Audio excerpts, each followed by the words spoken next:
Tikpat svarīgi, kā piegādāt kvalitatīvu un tīru ūdeni, ir savākt un attīrīt izlietoto. Tādam mērķim Liepājas ūdens ir izbūvējis 199 km garus kanalizācijas cauruļvadus un 17 notekūdeņu pārsūknēšanas stacijas. Gadu laikā Liepājas ūdens attīrīšanas iekārtās attīra vairāk kā 8 miljonu kubikmetru notekūdeņu.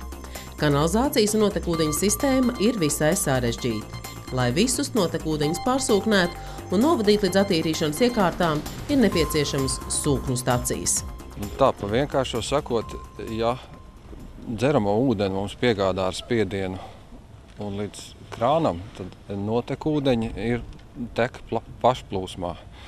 Atsakot, šeit viņi no visām mājām satek vienā lielā bedrē, un tālāk, lai aizvadītu līdz attīrīšanā, viņi nepieciešami ar spiedienu atkal pacelt un aizdīt līdz nākamajai stacijai. Tāpēc arī faktiski vajadzīgs visas viņas stacijas, līdz kamēr aiziet līdz šķēdei, līdz attīrīšanai.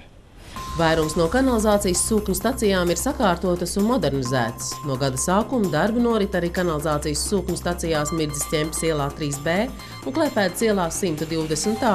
Darbus veic akcijas-sabiedrība UPB. Visas kanalizācijas notekūdeņu stacijas no nolietotām skatām nepievilcīgām un tehniski novecojušām celtnēm tiek pārbūvētas par iegremdējumām sūkņu stacijām. Tās būs zem zemes un bez virsbūves. Jauna stacija izbūvēta Mirdzes ķempes ielā, vēl tikai nepieciešami teritorijas labiekārtošanas darbi. Bija stacija, bija māja, bet vairs nav nekā, vai tā gluži viss nav? Vēl ir palicis tieši tas, kas bija vajadzīgs no visas stacijas. Tas ir iegremdēta sūkņu stacija zemē, kur veic tieši tās pašas funkcijas.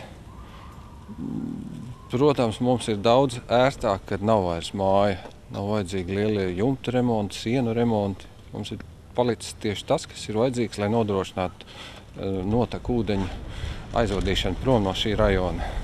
Savā ziņā šī ir unikāla kanalizācijas sūkņu stacija, jo tajā izmantotas modernas vācu tehnoloģijas, un pagaidām Latvijā tai nav līdzīgas. Sākšu no tā, ka viņi pilnībā visu ir izstrādājuši vācieši Vilo Emu rūpnīcā.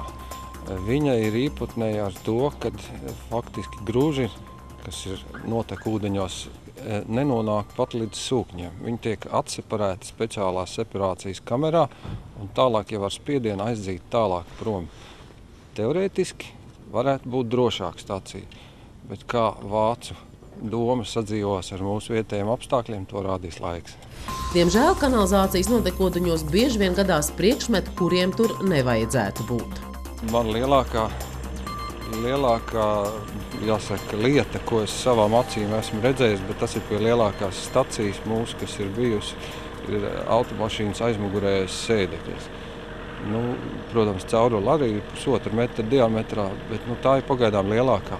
Automašīnas riepas un peldošas pudeles un pufaikas un tādas lietas. Tas pa normālām viņas nevar, protams, uzskatīt, bet tādas arī mēdz satikt tanī galā, lielākā stacijā. Vēl pavisam nesen šeit Klepēdas ielā pie veloceliņa slēdzās apaļa baltu ķieģeļu sūkņu stacija, bet šobrīd ir pabeigta vecās ēkas demontāža un notiek jaunās stacijas izbūve.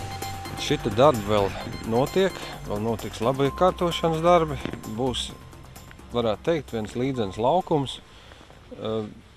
Sūkņu stacija paliks tur, kur viņa šobrīd ir.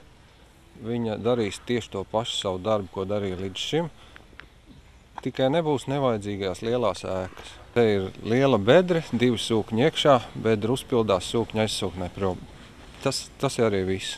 Viņi savu darbu ir izdarījuši, aizsūknējuši uz nākamo jau staciju. Pilnīgi ļoti vienkārši. Tur nekā gandrīz vairs nav no tāda, nav kam saplīst, tā pa vienkāršo sakot. Liepājas ūdens turpina realizēt Eiropas Savienības kohēzijas fonda līdzfinansēto projektu ūdens saimniecības attīstība Liepājā 3. kārta. Projekta kopējās izmaksas ir 13,36 miljoni, no kuriem Eiropas Savienības kohēzijas fonda līdzfinansējums ir aptuveni 90%, jeb 12 miljonu latu, bet Liepājas pilsētas pašvaldības ieguldījums ir 1,38 miljoni latu.